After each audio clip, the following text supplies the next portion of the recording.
शिवामी। आज की इस वीडियो में हम लेके आए हैं जेई मेंस का जो स्पेशल राउंड होता है सीसेप राउंड, जिसे स्पॉट राउंड भी बोलते हैं। बाकी जो 6 राउंड्स हैं वो हो चुके हैं, उनके रिजल्ट्स आ चुके हैं। अब जिन लोगों को कॉलेजेस नहीं मिले हैं और लैक ऑफ नॉलेज की वजह से या कोई भी कंफ्यूजन की वजह से जो लोगों को कॉलेज प्रॉपरली नहीं मिल पाए हैं, तो वो लोग इस राउंड में पार्टिसिपेट कर सकते हैं। तो हम लोग इस वीडियो में डिस्कस करेंगे इस राउंड का जो शेड्यूल है, वो पूरे शेड्यूल, क्या क्या रिक्वायरमेंट रहेगी, पार्टिसिपेशन किस तरीके से करना चाहिए, उसके अलावा जो इन्फॉर्मेशन चाहिए वो मैं आपसे बाद में डिस्कस करूंगा। सो फर्स्ट ऑफ ऑल हम लोग डिस्कस करेंगे इसकी फीस। तो इसकी फीस जो है पार्टिसिपेशन की वो है 37,000 रुपए इसकी फीस है। अगर आपने जो शुरुआती 6 राउंड है उनमें पार्टिसिपेट किया है तो उसमें आपने 35,000 रुपीज जमा किए होंगे, इनकेस अगर आपको सीट अलॉट हुई है तो उसके बाद आपको इसमें कुछ जमा करने की जरूरत नहीं है। बस 35,000 के अलावा जो 2,000 रुपए बचते हैं टोटल फीस में से 37,000 है, तो 2,000 रुपए नॉन रिफंडेबल फीस है जो डिडक्ट होगी आपके अमाउंट में से। तो आपको 2,000 रुपए एक्स्ट्रा जमा करने हैं अगर आप 35,000 रुपए पहले जमा कर चुके हैं तो। और इन केस अगर आपने बीच में विड्रॉल कर लिया था, जोसा की काउंसलिंग के बीच में से आपने विड्रॉल कर लिया है, तो आपको जो अमाउंट आपने पहले जमा किया था उसका रिफंड मिल जाएगा।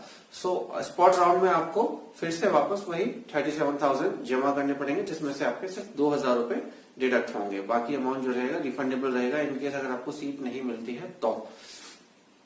उसके बाद अब बात करते हैं कि SC, ST और OBC और जनरल, इनमें क्या क्या फीस का क्राइटेरिया है। सो जनरल EWS, OBC, इनके लिए जो फीस रहेगी वो रहेगी 37,000।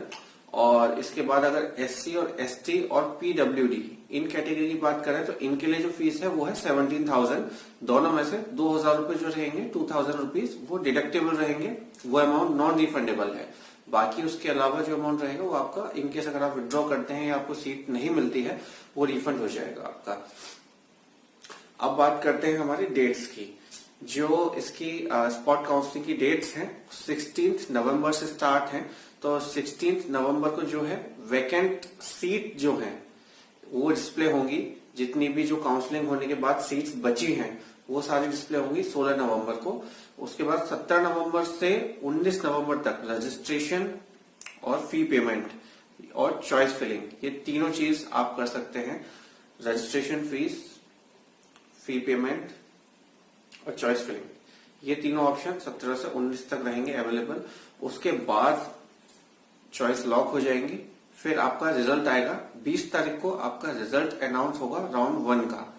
उसके बाद आपको ऑप्शंस मिलेंगे, दिन मिलेंगे, 3 से 4 दिन मिलते हैं, जिसमें आपको अपनी चॉइस जो है आप लॉक कर सकते हैं, आप विड्रॉ कर सकते हैं, आपको जो सीट मिली है वो आप छोड़ सकते हैं, या फिर आप सेकंड राउंड में दोबारा पार्टिसिपेट करना चाहते हैं नेक्स्ट राउंड में, तो आप सीट छोड़ के फिर आप नेक्स्ट राउंड में जा सकते हैं। तो उसके लिए आपको टाइम मिलेगा। फिर जो सेकंड राउंड का रिजल्ट है वो आपका आएगा 25 नवंबर को। जो एज पर शेड्यूल, जो जोसा का शेड्यूल अपडेट हुआ है उसके हिसाब से 25 तारीख को आपका नेक्स्ट राउंड का रिजल्ट आ जाएगा जो फाइनल रहेगा। उसके बाद सिर्फ आपको रिपोर्टिंग रहेगी और कॉलेज में एडमिशन का आपको ज्वाइनिंग का टाइम रहेगा। That's it. अब बात करते हैं आपका क्या रैंक वाइज एक्सपेक्टेड कॉलेजेस या NITs, IIITs मिल सकती हैं। तो अभी बात करते हैं जो 5 राउंड हुए हैं जोसा की काउंसलिंग के, उनमें इतना ज्यादा उतार चढ़ाव देखने को नहीं मिला। बट अगर हम बात करते हैं 6th राउंड की, तो 6th राउंड में हम लोगों को बहुत अच्छा एक जंप देखने को मिला है। और अगर जंप की मैं बात करूं तो 3 से 4,000 एक एवरेज अगर निकालते हैं तो 3,500 के बीच में एक एवरेज निकला है कि इतना जंप आ गया है रैंक्स में और आपको कॉलेज मिलने में। और अगर इस बार की बात करें तो एज पर स्टूडेंट्स, जितने स्टूडेंट्स हमारे आज जोसा की काउंसलिंग में बैठे हैं या टोटल अगर बात करूं कि जोसा के एग्जाम में बैठे हैं, उस हिसाब से देखने को मिल रहा है। तो इस बार उम्मीद ये रहेगी कि 1.5 लाख यानी 1.5 लाख रैंक तक आपको NITs मिलने के चांसेस हैं स्पॉट राउंड में। जी हाँ, बिल्कुल। स्पॉट राउंड में क्या होता है कि हर कोई पार्टिसिपेट नहीं करता और जितने लोग पार्टिसिपेट करते हैं उन लोगों को प्रॉपर नॉलेज नहीं होती या फिर एक चॉइस फिलिंग का ऑप्शन रहता है।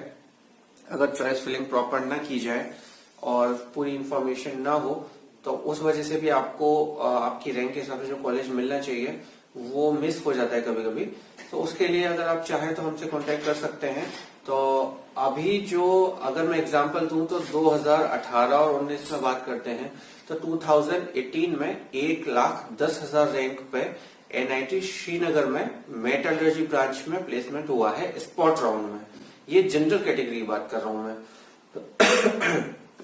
और अगर मैं 2019 की बात करूं तो 2019 में ओबीसी रैंक में अगर बात करते हैं तो 1,03,000 में जो रैंक थी 1,03,000 है, उसमें ओबीसी में 1,03,000 रैंक पे जो प्लेसमेंट हुआ है वो हुआ है एनआईटी सूरत में केमिस्ट्री 5 ईयर, जो 5 ईयर प्रोग्राम होता है 4+1 कॉम्बो पैक होता है, जैसे आपने अगर कहीं देखा होगा उस तरीके से उसमें प्लेसमेंट हुआ है 1,03,000 रैंक पे लास्ट ईयर 2019 में एनआईटी सूरत में। अगर आप चाहें तो हम आपको स्टूडेंट्स की डिटेल भी दे देंगे, बिकॉज ये स्टूडेंट्स हमारे थ्रू ही, जो हमारे असिस्टेंट्स थी उसके थ्रू ही इन लोगों का प्लेसमेंट हुआ है इन कॉलेजेस में। तो अगर आप चाहें तो आप हमसे कांटेक्ट कर सकते हैं फॉर फर्दर असिस्टेंस। अगर आपको डाउट है और चॉइस फिलिंग में कोई इश्यू आ रहा है, आपको रूल्स के रिगार्डिंग कोई प्रॉब्लम है, अगर आपको गाइडलाइन समझ में नहीं आ रही है तो आप हमसे कांटेक्ट कर सकते हैं। हमारे जो कांटेक्ट डिटेल्स है वो डिस्क्रिप्शन में मैंने शेयर किया हुआ है ऑलरेडी। और इन फ्यूचर अगर आपका कोई नोन है, अगर आपको कोई जानकार है जो इस स्टेज से गुजर रहा है, जिसने एग्जाम अटेंड किए हैं, एंट्रेंस एग्जाम दिए हैं और कंफ्यूज हैं और उनको पूरा क्लैरिफिकेशन नहीं है, डाउट्स हैं, सो आप उनको सजेस्ट कर सकते हैं कि आप वो हमसे कांटेक्ट करें। हम उनको पूरी गाइडेंस, जो भी सपोर्ट है, जो भी असिस्टेंस उनको नीड होगी वो हम प्रोवाइड करेंगे। बाकी कांटेक्ट डिटेल नीचे शेयर किए हुए हैं, आप हमसे कांटेक्ट कर सकते हैं। ये जोसा की स्पॉट राउंड की काउंसलिंग की थोड़ी सी इन्फॉर्मेशन थी। इनकेस अगर आपको कहीं भी XYZ डाउट हो आप हमसे कांटेक्ट करिए, हम आपकी सेवा में बिल्कुल हाजिर हैं।